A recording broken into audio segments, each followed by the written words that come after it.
देखो प्यारे बच्चों, मैं आपसे दो तीन बातें कह के अपनी बात समाप्त करना चाहता हूँ। पढ़ाई का कोई विकल्प नहीं है। अगर आप किसी भी क्षेत्र में जाना चाहते हो, अगर आपने अच्छे से पढ़ाई नहीं की तो आपको हर क्षेत्र में बाधा आएगी। चाहे आप व्यापार करो, चाहे किसी नौकरी में जाओ, चाहे कोई और काम करो, लेकिन आपको अगर पढ़ाई आपने अच्छे से नहीं कर रखी है तो हर मोड़ पे आपको अपने जीवन में कठिनाइयों का सामना करना पड़ेगा। हाँ, अन्य भी विकल्प होते हैं, जैसे मान लो कोई यूट्यूबर बन जाता है या कोई स्टार बन जाता है, लेकिन अगर हम संख्या देखें तो हर व्यक्ति वहां तक नहीं पहुंच पाता है। लेकिन अगर आपने पढ़ाई कर रखी है तो कम से कम आप अपने जीवन यापन जितना कमा सकते हो, अपने माता पिता की, अपने परिवार का एक हेल्पिंग हैंड बन सकते हो।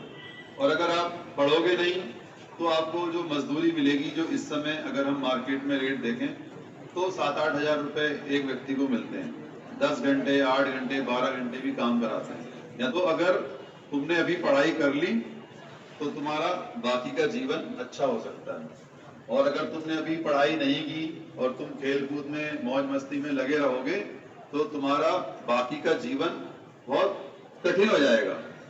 जीवन में एक बार परिश्रम करना होता है और एक हिस्से में आनंद मिलता है।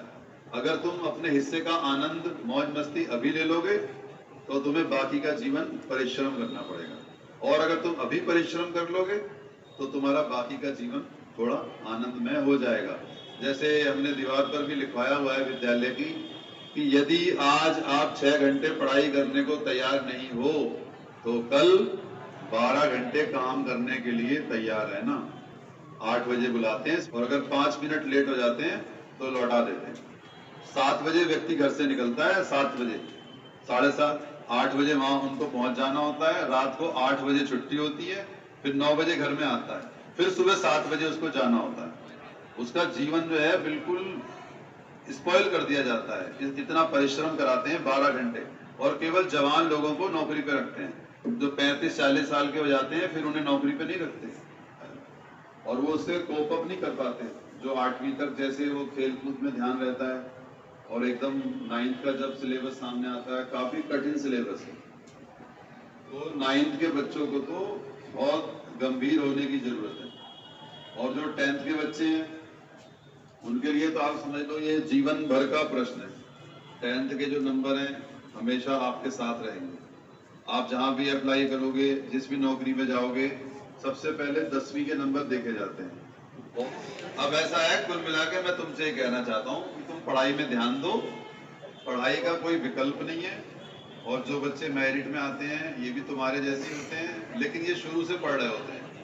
तुम्हें शुरू से ही टाइम टेबल बना के 4 घंटे, 3 घंटे, 5 घंटे रोजाना घर पे पढ़ना चाहिए, ठीक है?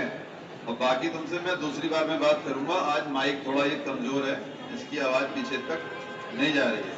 और 10वीं 12वीं के जो भी बच्चे हैं, ये नंबर तुम्हारे लिए बहुत महत्वपूर्ण है। इनको जो है वो जो भी मासिक परीक्षा होती है उसमें सभी में 100 में से 100 ला रहा होता है। उसकी क्लास के बच्चों से पूछो ना, वो मतलब कितना मेहनत करता है, काफी मेहनत करता है वो।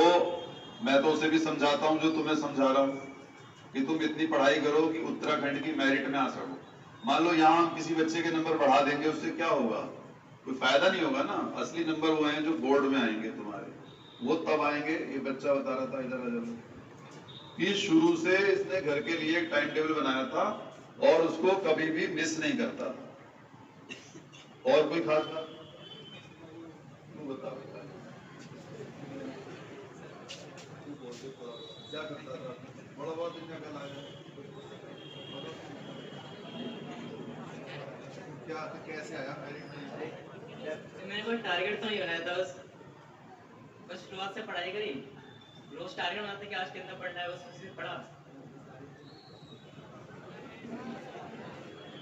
शुरू तो मजा नहीं आया, बच्चा कह रहा है, अभी उनको जरा पूरा मजा नहीं आया। और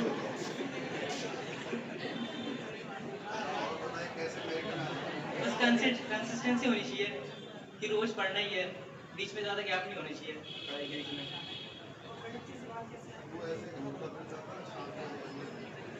जैसे ये शाम को घूमते हैं सड़कों पे, तुम लोग भी ऐसे ही घूमते थे फालतू साइकिल लेके निकल गए, या डीजे पे डांस करना, इधर उधर फ्री फायर खेलना, और कौन सा होता है फ्री फायर जैसा एक दूसरा गेम चलता है, पबजी।